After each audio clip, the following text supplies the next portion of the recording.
I've been getting a lot of questions about how I set up my curriculum and how I kind of choose my themes and topics.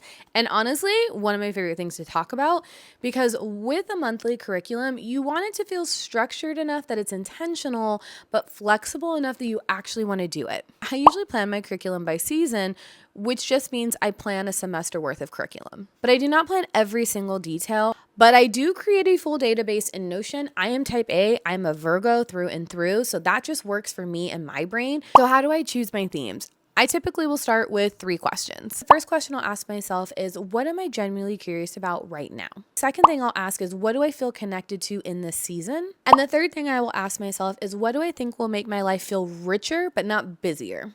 I will also Google college courses around my topic of interest because that's a really great resource. A lot of times there's already someone who's created a full semester's worth, and you can kind of like pull from that, whether it's from text and then they're verified sources, or just to give you kind of an idea of structure. You can also do it from scratch. I've done it both ways. So I organize my month into 4 categories: what I'm studying, what I'm reading, what I'm watching, and what I'm side questing. So reading might just be my fun books. That could be my smutty books, my book club book, anything like that. And what I'm watching could just be films, it's lectures. Sometimes I watch documentaries, and then sometimes I just do a deep dive on YouTube and I'll watch like long YouTube videos. Now, studying is definitely where I put my little academic cap on. If you don't know this about me, I do have a master's in history, so I've written a thesis before.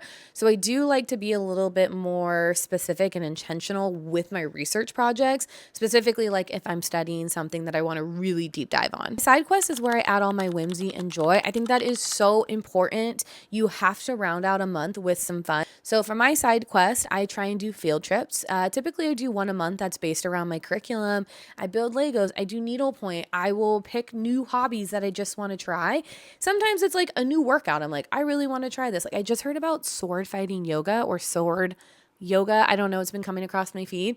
Interested, I may buy a sword. Who knows? You just do not limit yourself with side quests. It is just about having fun. How do you keep it realistic? I always start by saying, don't overwhelm yourself from the jump. Look at your screen time. If you spend 5 hours aimlessly on your phone, let's say per day, and you can cut that in half, then it's only 2.5 hours. If you maybe only spend 3 hours, whatever that is for you, just cut that in half. That seems to be a very easy entry into kind of like getting off your phone and finding free time. The goal is just to become more curious and more intentional and just to be a self-learner. I think learning for the rest of your life is so important, but that can look very different. It doesn't just mean I'm only going to read classic literature. It could be as easy as learning a new skill like needlepoint. So just stay curious and just keep learning. And just start with one question. What is something you wish you knew more about? So I hope that helps and answers some questions. If you have any other questions for me, make sure to drop them below.